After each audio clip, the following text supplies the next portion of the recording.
Students understand complexity. They want to have a mature version of Zionism. They understand that countries are real and can sometimes make mistakes.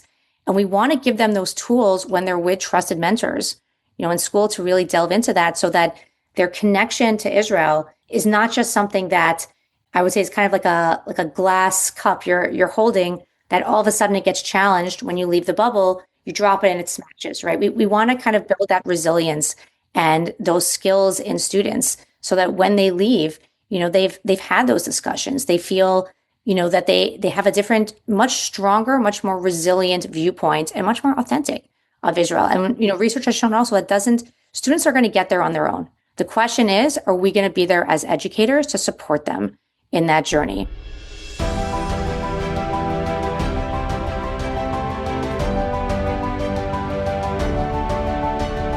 This is Women's Gallery, the podcast where we showcase women defining Jewish leadership today.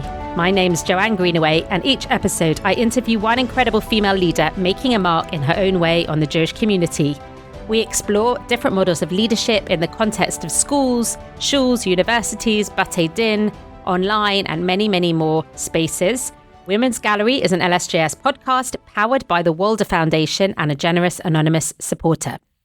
And today I'm delighted to welcome Sarah Gordon. Welcome, Sarah, to Women's Gallery. Thank you so much. So excited to be here. We're going to be talking about Israel education and the challenges today, particularly given the war we are living through. We are now more than 2 weeks into the war with Iran, and the urgency, I think, really to ensure that this is a time to lean into a positive connection with Israel, to support Israelis on the ground as well. Sarah Gordon has a huge amount of experience in Israel education, both at Unpacked for Educators, where she is now as VP, previously in the classroom as well. She now leads the education team supporting educators around the world, teaching about Israel and Judaism with nuance, with confidence. She leads numerous conferences across North America. She speaks to all sorts of audiences of educators, of teens, of parents, and she writes a lot on Israel education in Hayedion, in Jewish Educational Leadership, and many other journals. She was previously Director of Israel Guidance and Experiential Education at Mayanot High School, where she taught Talmud. She chaired a contemporary Israel course, and she led innovative programming. She studied at Yeshiva University's GPATS program, and she holds dual master's degrees in Jewish education and modern Jewish history, and she's now currently pursuing an Ed.D. as a Wexner Fellow, researching the support that educators need to teach Israel effectively. And I can't think of anyone better to do that or to be talking to us on Women's Gallery about the role of Israel educators today and the importance of leadership in this area. So let's get stuck in. Before we get into your work particularly, I really like to find out more about you, about your journey. And you've moved obviously from the classroom into Unpacked for Educators. And I want to understand what that journey looked like for you, what skills you brought with you, what was transferable, what decisions have guided you in the steps that you've taken in your career so far. Sure. So firstly, thank you so much for having me on the podcast. I've really been looking forward to this conversation. Teaching Israel was really always something I've been passionate about. I had done it informally in many different settings and different B'nai Akiva camps. I spent many summers working at Camp Stone. And then eventually, I caught the education bug and really wanted to try doing this formally as well. And I ended up working really for close to 15 years in a modern Orthodox day school in Teaneck, as you said, in Mayanot. And while I was officially, teaching Gemara there and running student programming, and Israel would come up in modern Jewish history classes or when we were creating special days on Yom HaZikaron and Yom HaAtzmaut, there wasn't ever really a formal course that focused specifically on Israel or Zionism.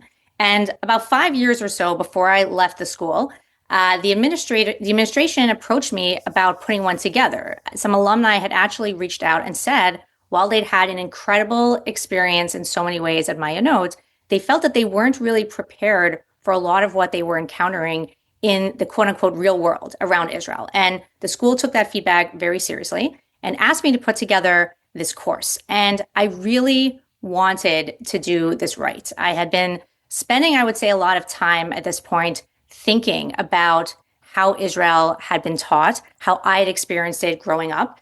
And I, grew up in Montreal, Canada, in a very Zionist community.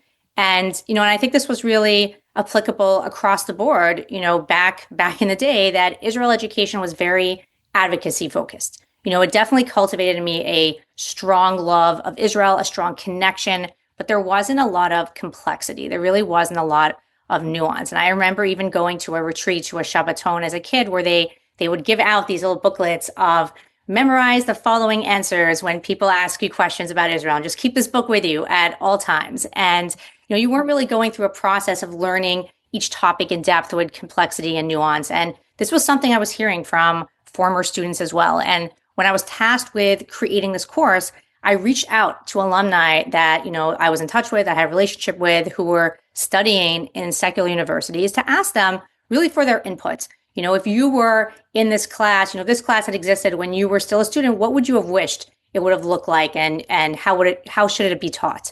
And there was one, student who gave me feedback that I really found it exceptionally powerful. And I think it really kind of guided the way that I was teaching from that moment on. And she said, listen, Miss Gordon, you never shied away from teaching us complexity in Limudei Kodesh, in Judaic studies. And she said, when we learned Gemara in 10th grade, we had done a whole unit on can women learn Gemara, or can women be taught Gemara? And we'd learned, the Mishnah and Sota, that anyone who teaches their daughter Torah, it's like they taught them tiflut and foolishness. And she said, and then in 12th grade, we learned Masachet Kiddushin, Tractate Kiddushin, which was not the easiest Masachet to do with, young women as well. And she said, we didn't shy away from this. And in Tanakh class as well, we never said that the Avot or the Imachot, that our forefathers or foremothers never made mistakes. But somehow with Israel, there's this hesitation when it comes to teaching complexity. And she said, trust us. If you trust us with complexity around Torah, then trust us with complexity around Israel. And I just found that so powerful. And the research really shows that as well, that the advocacy perspective, it worked for previous generations. Israel was just viewed differently by different generations. Older generations viewed Israel as the underdog. The state of Israel is the country of miracles, 1967, the Six-Day War, and that's just not working for today's generation anymore. Yeah. Today's generation sees Israel very differently, right? Israel is not the underdog. There have been polls that have come out that have shown, there was a poll, a Gallup poll that came out last month here in the United States, that for the past 24 years, when it asked the questions, who do you sympathize with more, Israelis or Palestinians? And not saying that everyone isn't deserving of sympathy, but for 24 years straight, it was always Israel. And this past year, for the first time, specifically for the age group of 18 to 34-year-olds, only 23% was sympathizing with Israel. And it's a different world. There's so much to unpack. I mean, I think you've already brought us so many different ideas, and I'm sure people are going to be thinking about their own context and whether it's done well and whether it's done with sufficient complexity today, and how Israel education is integrated into the curriculum. Yeah. So there's a lot that I want to come back to there. You've spoken about how you really lent into this area through having this particular curriculum project to focus on. So presumably from there in the classroom, then you decided that that was your calling, or that was something that you wanted to take forward and specialize in full time to be able to support other educators. Yeah, thank God. It really, was an incredible course to teach. And then when the opportunity came up to, and really I'll share, when I was looking for a curriculum to teach in this way, I found Unpacked for Educators, and it really was exactly what I was looking for when it came to this type of approach to the support and the training I was teaching, it was giving educators. And a few years later, an opportunity came up to really join Unpacked for Educators full time. And as you alluded to before, it was very difficult for me to leave the classroom, to leave students. I didn't take that decision lightly. But thank God, I would say, to be able to be part of an organization where we are, I went from kind of, helping 70 kids a year, focusing on this, to really now we're working with thousands of educators across the world. We had over 14,000 educators have accounts, on our site. We're constantly in touch with teachers every day. A mentor of mine told me when I was leaving, and I was sharing how it's going to be hard to leave the students. They said, you find teachers young enough, they're like students also. We're constantly in touch with both veteran and newer teachers, and really giving them support and creating conferences, and really being able to provide both the support and the content educators need to bring this type of Israel education to schools and students across the globe. As a leadership pathway, that's something I can really relate to, just running an education organization, where often the people that come and work for us to train other teachers in all the schools we work with, we're having to take them out of schools. And sometimes that feels like a conflict, but actually right. The multiplier, the way in which they're able to reach so many teachers and then so many students through them is huge.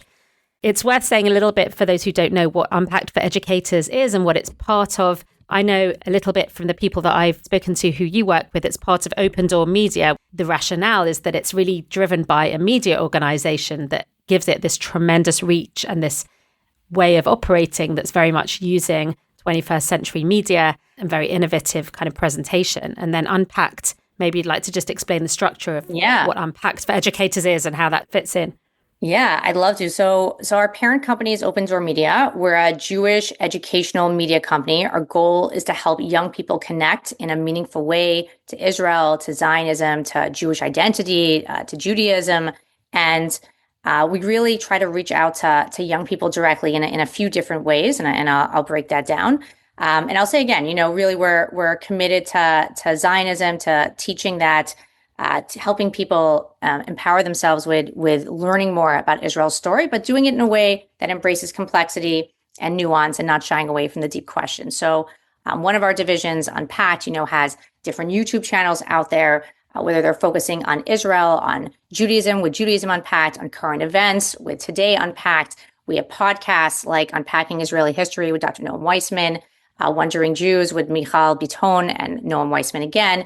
And all of this content kind of goes out there to help young people connect with Israel. So at Unpacked for Educators, we come in and we take all of that content, the videos, the podcasts, everything that exists direct for a consumer, and we package it up for teachers. And we add reflection questions, discussion questions, learning activities, experiential programs, curricular outlines, everything you would need to bring this content into the classroom. And thank God we have an amazing team of educators who all have spent time in the classroom. And we love to ask ourselves, what would we need right now if we were in the classroom to teach this current moment?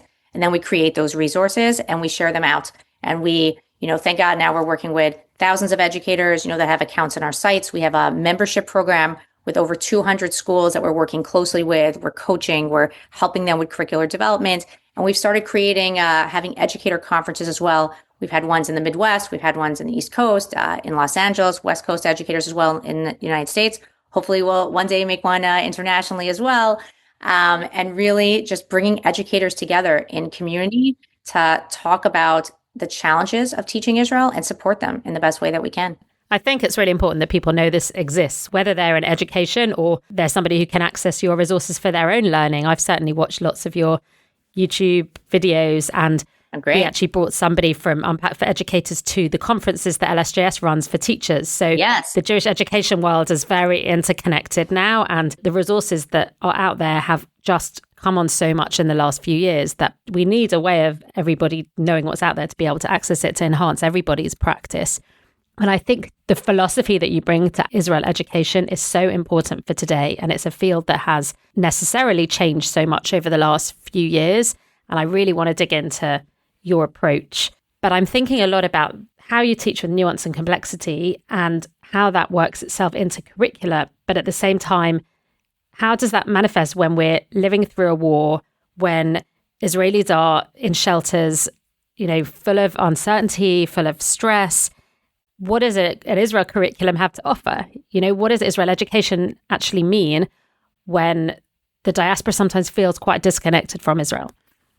Yeah, 100%. And I think that's such an important topic. And I think that, first of all, like I saw this cartoon, I think about a year ago, an Israeli cartoon, and it had it showed kids coming into the first day of school in Israel, and they were all wearing backpacks. And on each backpack, it said something like, "My father is in Miluim. I lost a relative in the war. My family's been displaced. We're sitting in bomb shelters." And the teachers were, watching these kids come in, and said in Hebrew as they were watching them, like, oh, they're carrying so much more this year. And I think that's obviously true of everyone in Israel right now, but I think it's really true of Israel educators as well. Being an Israel educator today is incredibly challenging. There is just so much going on at this moment. And I think even if we just think about what our students are struggling with, right? They want to know what's going on in Israel. They want to understand what they're seeing on social media, which, as we know, can be very, very intense and very polarized. They're worried about their friends and family in Israel. This is personal to them. And Israel educators have all of these same concerns, but they're still trying to, balance both teaching content that's so important. So our students have this sense of strong literacy around Israel and developing that connection, but they're also trying to unpack current events and trying to break that down as well. And I think that can be really incredibly challenging. And I'll share, a few ways that we've been trying to guide educators, I think, really in this time. And number one, I'll share, Noam Weissman, our executive vice president at Open Door Media, he has a line that he's shared when we've, really been trying to unpack these crisis moments. And he says, how can we bring clarity to the chaos? And I think that's something that, is really kind of the first mission, really, of Israel educators, that our students are locked in on what they're seeing in the news. And there's so much noise that's out there. And how can we guide our students in filtering what's going on? And, we have a newsletter that goes out every Tuesday called The Weekly, where we really try to break down current events and give diversity of perspective and student prompts and experiential activities you can do to do this with your students. But the bigger idea is really just how can we guide our students in breaking down this moment and really bringing that clarity. Do you know, it's interesting that you talk about the clarity to the chaos, because I totally get that. And I like the move that you've described from advocacy towards clarity and understanding complexity and diverse perspectives. But I've always felt that the number one mission with Israel education, before even clarity to the chaos, is connection. 100%. I'm not sure if that's from my personal experience as being in Anglo Jewry, because the UK has always very much prioritized Israel experiences with long trips to Israel, with over 50% historically of young people going to Israel for a year at age 18. Like, these serious experiences that really develop a love for Israel. And for me, that always has to come first, because what are the facts matter to you unless you have that deep reserve of love? Yep. And especially now when these things are so challenging and there's a war and young people are, like you say, grappling with so much toxic material online, etc. To me, that's the number one thing that we need to do. And I don't know how that comes out in the work you do, how you develop that connection with Israel and with Israelis. Yeah, 100%. So first of all, thank you for clarifying that. And I think that, number one, our goal is connection. We want people to feel, young Jews to feel connected to Israel, to have that connection. But we want to do that in a way that is real and feels authentic. And I would say making sure that, that connection is not just one dimensional, but it's three dimensional. And I'll explain a little bit what I mean by that. I think sometimes, you walk in, maybe this is, and I'm curious to hear more, about schools in England, maybe it's a little bit different, but I would say kind of in North America, a lot of times when you walk into Jewish schools, a day school or religious school, you feel the connection just in the avirah, just in the atmosphere. You look at the walls and the posters that are up, you hear the music going on in the school and the connection, and you hear the shlichim, right? The Israelis that are there that are walking around. And I feel like the connection sometimes feels something very tangible. And 100%, we want to be creating that connection. That's so important. But I think that we want to be careful that we're not assuming because our students have that connection that they're all set. And I think that often we actually worked with a middle school that asked us to come in and to do some work with them. And before and after we did work, we did kind of a survey beforehand and a survey after. And some of the questions we asked, one of the questions we asked was for students to rank the statement, I feel strongly connected to Israel. And we found that over 85% of students felt strongly connected or connected to Israel. And then when we started asking them questions like, what is Zionism? What happens here? Can you talk about this thing in Israel? How would you answer this big challenging question? Students were very unsure and the numbers dropped. And this was in a school that was extremely passionately Zionist, where kids felt strongly connected. Kids would graduate and go serve in Sahel in the army and make Aliyah. And I think that we really need to bridge that gap between connection and content. And that's a lot, I think, of what we're trying to do. That 100% we need that connection, but we also want to make sure that it's real, as I said before, that when students leave, they don't just feel connected to Israel, but they feel that they really have a strong sense of literacy when it comes to Israel, when it comes to Zionism. They know their story. And I think, going back to what we said before about nuance and complexity, young students in general, they keep you on your toes. Anyone who's been in the classroom, and they want to hear things that are authentic. And everybody knows that there's no such thing as a country that doesn't make a mistake, and we want to make sure that, I think, and sometimes, and this has been studied also, Dr. Karen Freeman from Spertus has an interesting article, highly recommend, that talks about the barriers of entry for Israel education. What stops teachers? or makes teachers nervous about teaching Israel. And teachers are very nervous about this idea that my job, as we mentioned, is to make them feel connected to Israel. And if all of a sudden I start introducing too much complexity, what happens if that student walks away and they say, you know what, that other side, that complexity, that speaks to me more. I'm done. I'm done with Zionism. And there's that fear, of walking away. And that's very real. And we want to, support teachers in that. But in fact, the research says that, students understand complexity. They want to have a mature version of Zionism. They understand that countries are real and can sometimes make mistakes.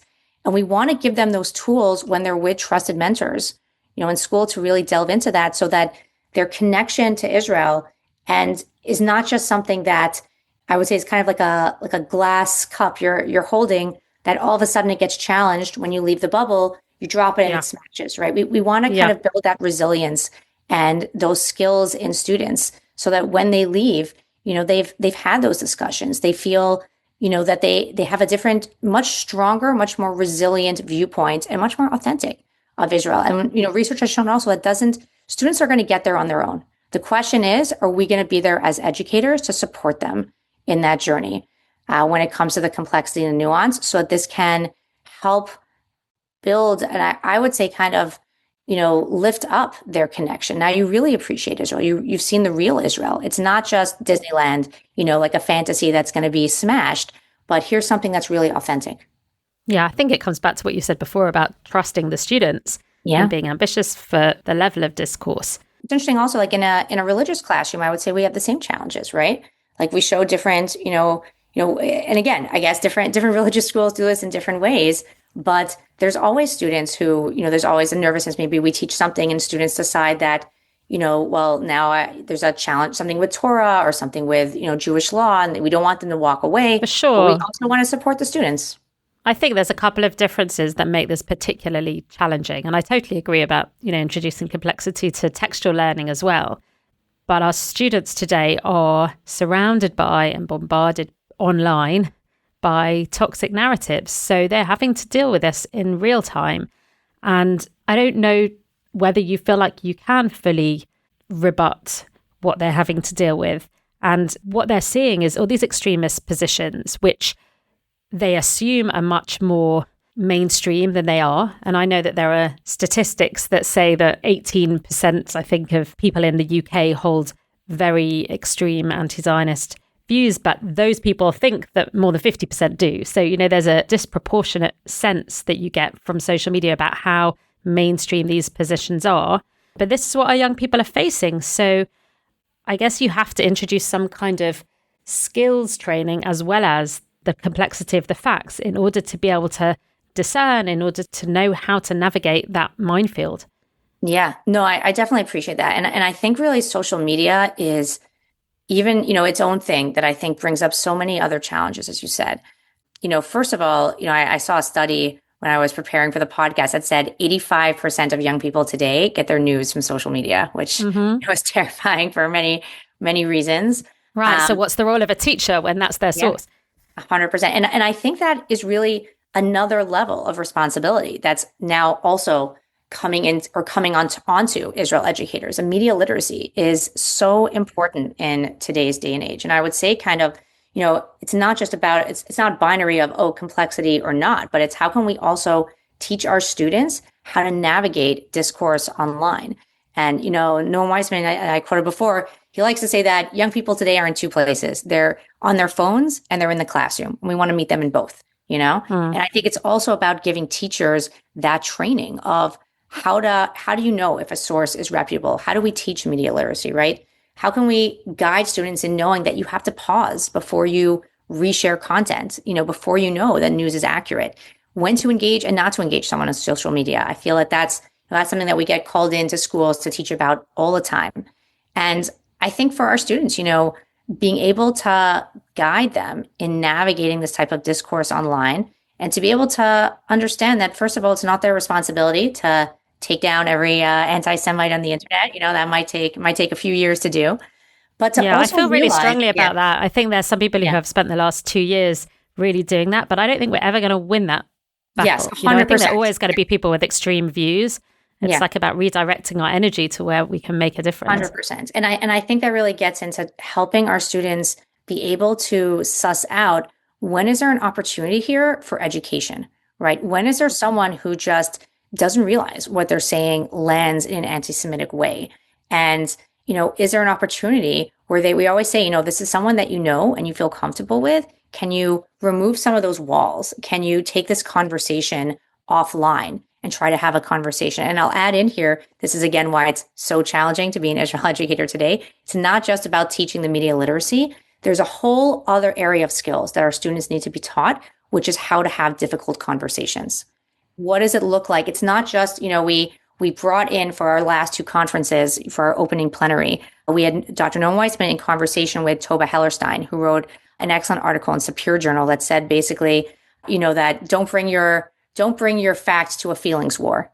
And that we're living in a day and age where, if a student is having and we're talking here not about, right, the anti-Semites in their parents' basement, yelling on the internet, but someone who might be in one of your classes or a coworker who says something online or who says something where you feel like there's opportunity to engage, right? But if someone believes that Israel is committing a genocide and you're going to approach them with facts and figures, you're making it's not going to work.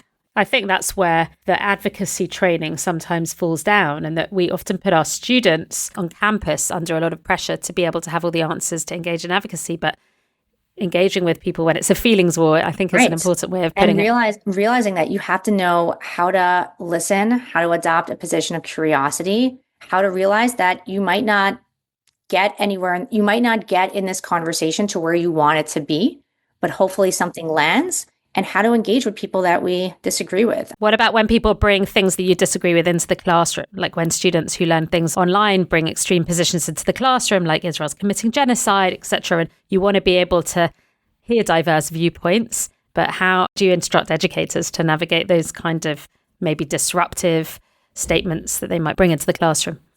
Yeah, thank you for raising that. Listen, right, because we want there to be diversity of perspective. We want to kind of encourage our students to ask questions, but we know when there's questions, and then there's these kind of heightened crisis moments, right, where a student asks something that can really derail a class. And I said before, for educators who are really want students to leave with connection, this is kind of like a panic moment for them. What do I do? And I'll quote Noam again, when I was discussing this with him actually for a different article that I was writing, and he had the line, strike when the iron is cold, right? If the first time a school is dealing with this type of issue, and we've heard this from a range of different schools, like schools where a student wants to sit for Hatikva, schools where students want to bring in speakers from, a anti or non-Zionist or anti-Zionist organization because they say the school is only bringing in Zionist speakers. If the first time you're dealing with this as a school is in a crisis mode, it's going to be very difficult. You're being reactive and you're not being proactive. And I think that, it's a kindness for, we always say like clarity is kindness, right? So if schools need to find a time when it's hard, we're always in crisis mode, right? To find a time when it's not crisis, to clarify their Overton window. What is the acceptable range of opinions and how far are they willing to go? And that's going to look different in a school that leans politically to the left and a school that leans politically to the right, both of which could be, are saying that they're Zionist schools. And, we don't want to be muzzling students' opinions, but a school is allowed, I would say, to lean into the mission statement of being a Zionist school. And I think this is where you can distinguish between public and private, right? I mentioned that thing before, that the story before where students in one school wanted to bring in an anti-Zionist speaker, and the head of the school told the students and the parents that were kind of behind them that no, we're a Zionist school and we don't need to show every opinion. Students are allowed to share opinions in classes, of course, and teachers will be more than happy to sit with those students and have those difficult conversations. But in the public sphere, as a Zionist school, in our Overton window, that's not an opinion that we're comfortable with. And I think here, again, right, it comes down to that private versus public. Definitely, I spent a lot of time with students to the left and students to the right, having one-on-one conversations with them. And as an Israel educator, you have to know that, for many teachers, right, it's not just Israel education, but it's not just you teach the class and you leave. There's going to be a lot of follow-up discussion. You need to make a lot of reflection time for students, and you have to kind of be open with, they might go in a range of different ways. But I think that, if there's certain opinions, you're allowed to say as a Zionist school that publicly, this is not within our we have a mission statement that's Zionist, and this opinion is not something we're going to do in the public sphere. But I'm happy to meet with you during lunch and to have these conversations. Yeah, I really like that distinction between the private spaces and the public spaces, because you're not shutting down conversation, but you are taking control or taking the lead as to the narrative and the discourse that happens within your school. And I think that lesson really applies very broadly, because in education, schools constantly come up against the issue of parents wanting different things and parents complaining and not necessarily sending their child to a school that is providing the kind of education that they want. And the more that a school, like you say, different schools will have different Overton windows or different spectrums of what's acceptable within their school on this issue. And the more that the school is able to be really clear on what its values are, the more it's then, when push comes to shove, able to reinforce that and say, our school stands for X. Yeah, like here's our policy. Here's our policy that we have written on this. And you don't wait for the crisis, to have to be reactive. Right. And then when a parent makes a decision about what school they're going to send to, they can see very clearly, this is what I'm buying into. It's a bit more complicated in the UK where people send to local schools, but you should really make that decision based on what the school holds itself out as representing. Yeah, 100%. I think that nuance is sometimes lost with problematic consequences when things get heated. The Big Questions of Jewish Belief podcast is back for a second season. I'm Rabbi Dr. Raphael Zarum, and in this new season, I talk to 4 brilliant minds and proud Jews about their personal beliefs. Anthony Julius speaks to the dead. Naomi Alderman loves a good argument. Adam Wagner sees religion in human rights. And Professor Stephen Frosch says God is not about what exists, but about what is real. Come grapple with the unknowable. Follow Big Questions of Jewish Belief, Season 2 by LSJS on all major podcast platforms. You talked before about the feeling of Israel connection in the corridors of the school. You talked about the avirah, the atmosphere of the school. And that struck me very strongly, because I think that's true of many schools that I go into, that they really have lots of informal and experiential education around Israel. But certainly in the UK, there has been a lack of classroom time given specifically to curricula on Israel. And you've clearly developed all these incredible resources that help teachers who have that classroom time. But I wondered what your thoughts were, because I think Israel education is done very differently in different places, whether it's part of Jewish Judaic studies, whether it's part of history, whether it's only part of the informal curriculum, or even whether it comes into Ivrit, right? You've got Hebrew teachers often from Israel who are 100%. these kind of cultural ambassadors. So where does the responsibility lie to be able to disseminate the real content on what's going on in Israel and Israel's history? Yeah. Which is the best way of doing it?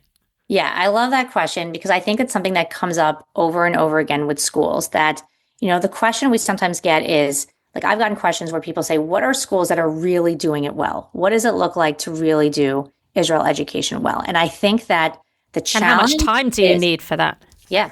And I think the challenge is exactly kind of what you just shared, that schools do it in so many different ways, but also that within a school, you can have Israel education happening in so many different aspects. But sometimes it's like the right hand doesn't know what the left hand is doing, right? So if you ask a school, in general, Bigadol, is Israel education happening? The answer is often yes. And as you said, the challenge is always classroom time, but you can point to, we had it, on Yom Ha'atzmaut, and we have it in Ivrit, and we have it in Hebrew class, and it comes up in Tanakh also, and it's over here in history.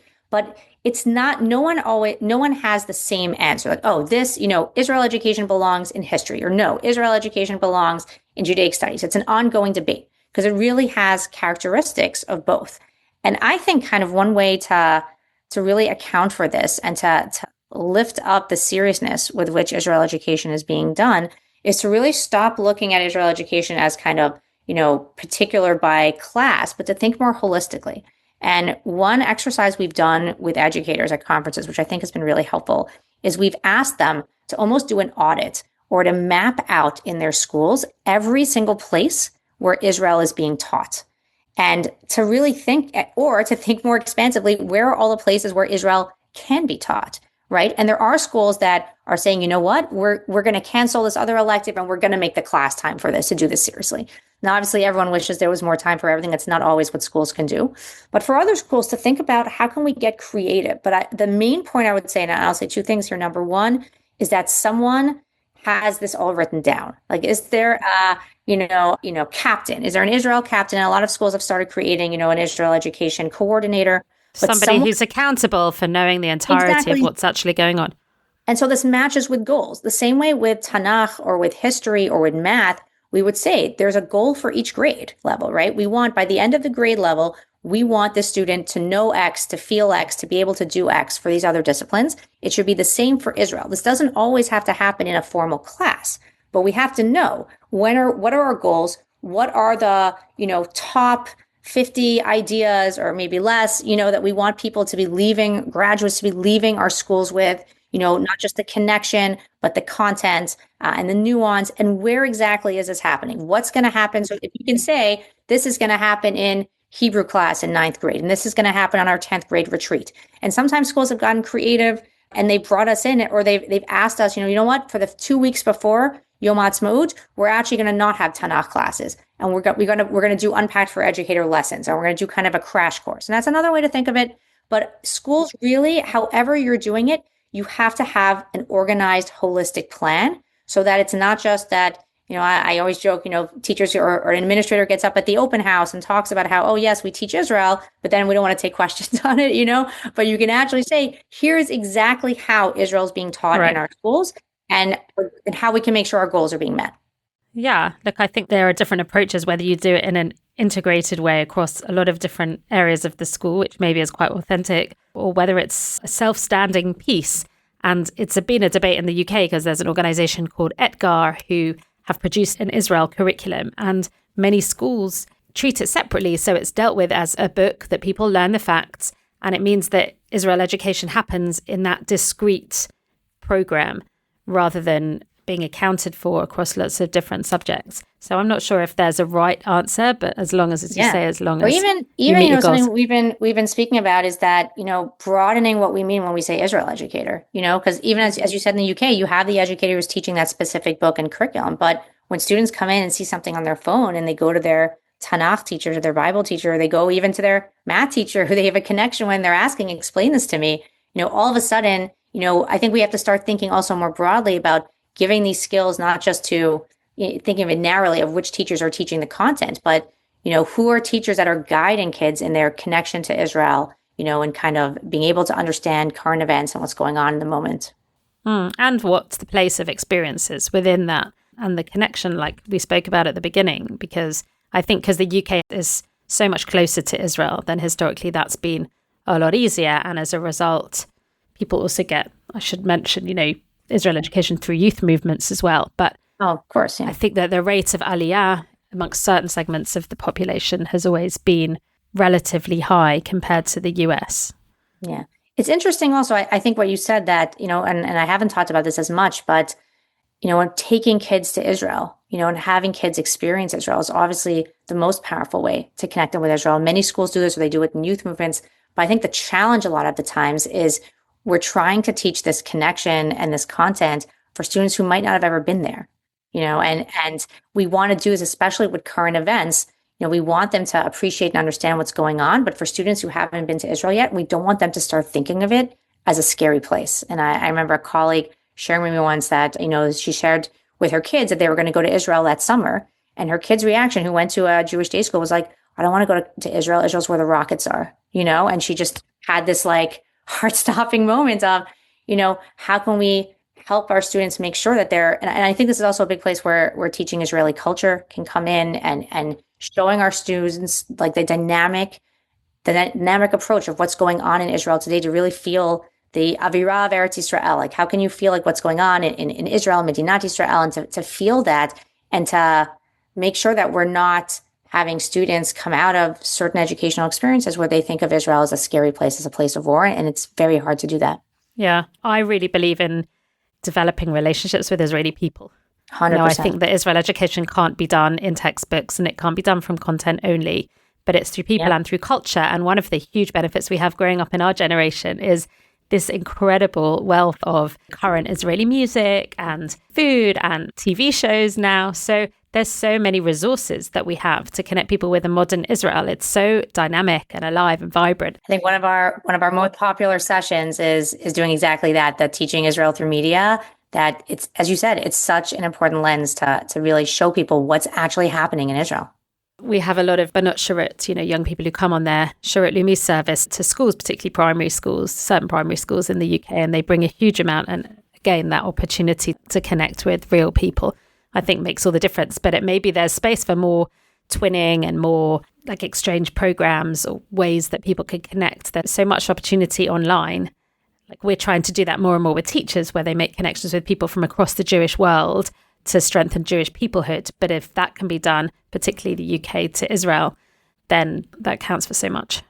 Yeah, I think that 100%, as much as you can have relationships with real people. And I think going back to what we were saying before about the difficult conversations, like whenever I've engaged in those type of difficult conversations with different people, or I'm brought into an environment, like in outside of the Jewish community to kind of speak, we have a whole division that deals called Connect Ed that deals with, teaching about these types of difficult conversations outside of Jewish spaces. I try to make it personal. I try to talk about friends I have in Israel who's, have a spouse in Miluim and what's that been like and how they don't want him to be in Gaza, right? That's the last thing that they want, but they want to keep their children safe. And I speak about, to show nuance and complexity, friends of mine who live in settlements, and kind of how they break down stereotypes as well. And I think as much as we can kind of bring those stories of real Israelis in, both for our students and really in these difficult conversations with people perhaps outside of the Jewish community, that can be a really powerful tool. Yeah, to see the diversity of Israeli society itself. Yeah. So I want to think about Pesach, because this episode is actually going to come out hopefully just before Pesach. And it struck me that Pesach is, of course, this great educational opportunity moment in the Jewish calendar where it's so immersive and so intergenerational. And we have this Seder experience where we're supposed to see ourselves as personally coming out of Egypt. And I wondered whether that is a model almost for teaching Israel. Like we're teaching about our shared story and, not somebody else's story, but something that we're part of and that we can all connect to. Is that something that you like to bring into Israel education? Yeah, I love that analogy. I think that the Pesach Seder is the ultimate educational experience, right? It's where we're totally focused on the kids. We're totally focused on taking an event that happened thousands of years ago and making it feel like we're experiencing it at that moment. And it's interesting. I think for me, when I think about the Seder and I think about Pesach, I think about questions, and how much of the Seder focuses over, we just want to, we'll switch everything we can to get the kids to ask questions.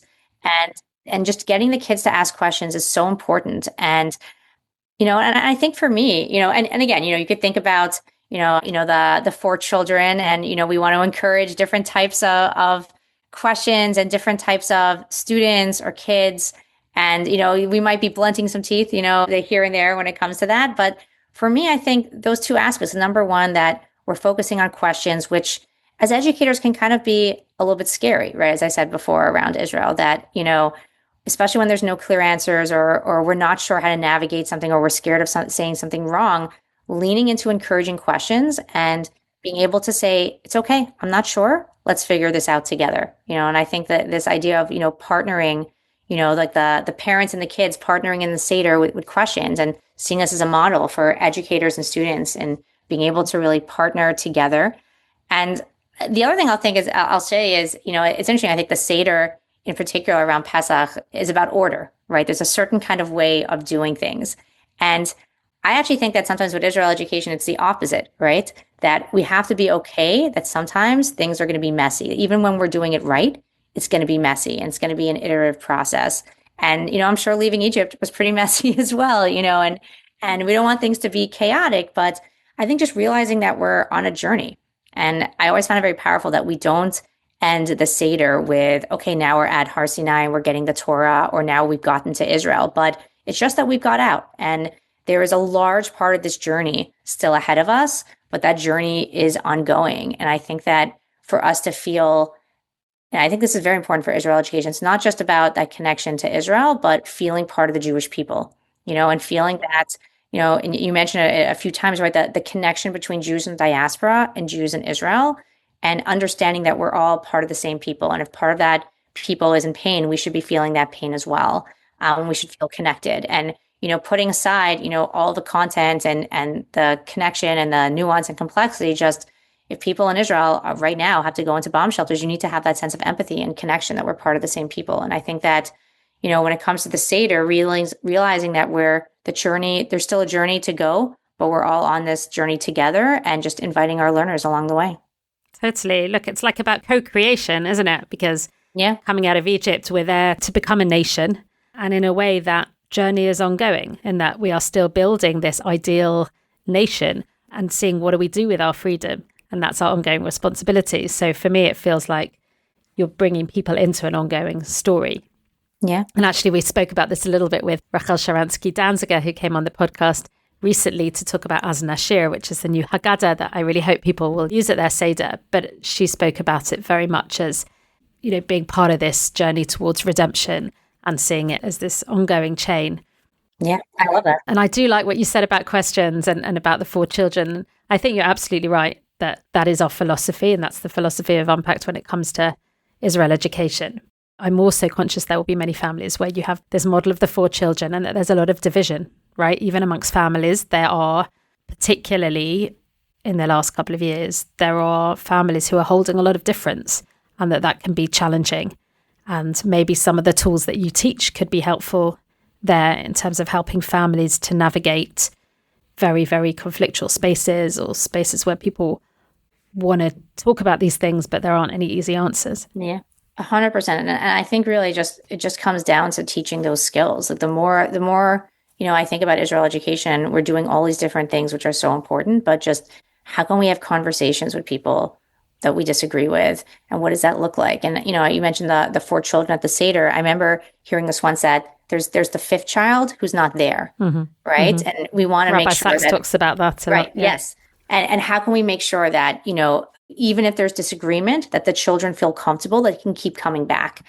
There was a fascinating study actually that just came out. Robbie Gringus put this together for the sake of argument, and with Abby Dalbastan. Yeah, exactly. Stan, about they interviewed, I think, 30 young anti-Zionist Jews just to hear their perspective. And one of the things they say at the end is, there's a choice, right? You can either say, all right, like, how do we deal with anti-Zionist Jews who aren't going away? Is it that they're not welcome in our space anymore? Is it that we're adapting content so that they are welcome? Or is there a middle ground, right, where we're just going to kind of navigate and disagree and learn to live together and disagree? And I think that there's microcosms of that in everyone's families, whether it's about Israel or something else. And something powerful, I think, about the Seders or different, ritual moments where we can come back together as families and we can hopefully learn how to disagree in a way that brings us closer together. But that's a tall order. And I think more and more these are skills that need to be taught, not just when it comes to Israel education, but just in how we can stay connected and how can we have these type of challenging conversations. Such a fascinating metaphor, isn't it, for the Jewish people? And yeah. I think the work that you're doing is so important because, like that model of for the sake of argument, traditionally we have had our red lines, and I think we've been very challenged by these perspectives, and they continue to be challenging. But we're almost introducing a model where we give space for them to be heard, even if we disagree. Yeah, it's hard. I don't know, but this is where we're at, and this is the work that we're doing. So, well, you're doing great work, and I think it's not easy, this balance that you're striking between helping teachers to develop connection, but at the same time embrace nuance and bring in challenging viewpoints. And really, I think it's remarkable, and I think teachers, educators are really lucky to have that support and that guidance. So I don't know if you want to leave us with a note about the future and how you see the future of Israel education. What in the future of that field can we look forward to, gives you hope? Yeah, thank you so much. So I think that, it's interesting. I gave a presentation last week and I was talking about, teaching Israel through culture. And I showed this music video called Giborei Al, from a band in Israel called Hatikva Sheish. Giborei Al means superheroes. And it shows kind of, all of these ordinary Israelis who have regular jobs, but who are also all, in the army and have different roles, and kind of stepping up, and how there's this secret kind of other element that everyone has, where they're stepping up to be a superhero. And I think that, for me, when I think about hope, I think about, not just obviously the Jewish people and people, the Israeli people and everything that everyone's doing, but I think for me, just interacting with educators gives me hope. definitely when it comes to the field of education, of Israel education, something that we've really been working on doing beyond all the support and the resources is bringing educators together and realizing, which I think we've, seen just through our conversation, how challenging it can be to be an Israel educator and how it's different than teaching any other subject. And the more that we can bring Israel educators together in person to connect in creating these communities, whether it's in conferences that are in person, whether it's, or coming to England and when we send educators on different tours, bringing educators together as well, just to talk about best practices, to name what's hard and what's challenging, but lean into that aspect of Gibborei Al, right? That we're doing work that's very hard and it's very challenging, but it can have an incredible impact on our students, not just in how they connect and feel about Israel, but just in general, how they learn how to think and how they learn how to grow as Jews and being part of the Jewish people. So it's challenging work, but it's holy work. It's important work. And we're so grateful to be able to support educators along the way. Wow, I totally echo that. Teachers need a lot of support, but they also need to be valued and appreciated for the leadership that they bring. And thank you to Sarah for your leadership and for explaining so beautifully the nuance that is behind it. And thank you so much for this conversation. I really enjoyed it. Wishing you all a Pesach Kasher V'Sameach, and please God, festival of freedom for all of us, and a good resolution to this war that is still ongoing and hopefully will not be by the time you listen to this podcast, but please God, at the right time. So thank you all so much for listening, and please do rate and review this podcast. It really, really helps, and share it with your friends, and see you next time.